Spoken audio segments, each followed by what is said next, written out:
everybody. My name is Heather Madsen, and this is for Family 150.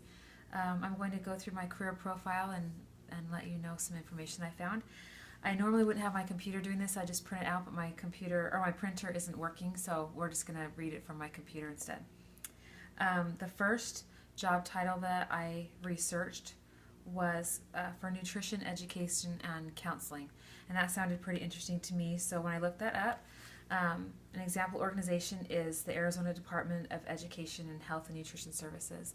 So there are a lot of variety of ways that you can use this career. You can do it in a private setting or in a government setting also. I don't know anybody in the field. The working environment is usually in an office setting. You can do it in a hospital or a private office, either one. One good thing is that it's usually a 40-hour work week, which with pretty predictable hours makes it a little bit more family-friendly than other jobs. You can work, like I said, privately, so it can be a small organization or it can be for a big healthcare network. Typical stressors aren't too high with this job just because it's an office setting and you don't usually, in a bigger setting, work with patients individually too much, so it wouldn't be as stressful as it'd otherwise be in a private setting. Typical benefits are pretty standard, especially with government jobs. They offer health benefits, 401k plans, time off, disability, and pension options, which is nice. Common tasks include they work with individuals and groups on nutritional practices designed to prevent disease and promote health. They work in public health clinics, home health agencies, and health maintenance organizations. When they work in home health agencies, they usually provide instruction on grocery shopping, food preparation to the elderly, individuals with special needs, and with children. Any requirements include at least a bachelor's degree in nutrition, dietetics, or a related field. If you have a specialized training, of course, then that ups your desirability with employers. The starting salary range is around $37,000 to $38,000, and experienced salary ranges can go as high as $74,000 to $76,000.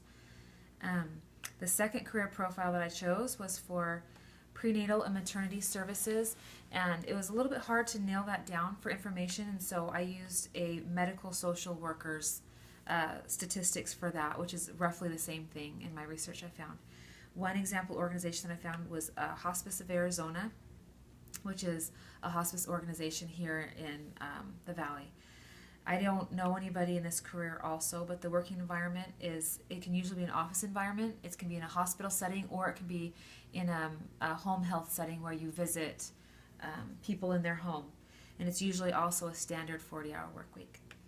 The stressors for this job, because of the nature of it, as a medical social worker, you can run into a lot more serious problems and a lot more intense issues where immediate health is at stake, and there could be emergencies with that, and so you could be dealing with either the patient or family members that are really struggling, and there are a lot of stressors involved there, so that would be a little bit more difficult to work with. Job tasks, they usually interview hospital patients and their families about health needs and nutritional needs and programs that can meet their health and their emotional needs. You can provide crisis intervention, which would also be a stressful situation, and they assist families in understanding the implications and the complexities of the medical situation for the patient and the impact, immediate and long-term, on their lifestyle. Educational requirements include a bachelor's degree in social work and usually 2 to 4 years of experience in the field or in a related area. And you'd also need familiarity with concepts, practices, procedures that are encompassed in that field. The usual salary range was a little bit lower than I expected. It's around $30,000 to $32,000, which is a little low in my opinion for the demands made on you for that job. And the experience salary range can be anywhere from $55,000 to $60,000. That's usually the average. It can be as low as $26,000, or it can go as high as around $70,000 in different settings and around the country. Thanks a lot. I hope you learned a couple things about those careers. Thanks a lot. Have a great day.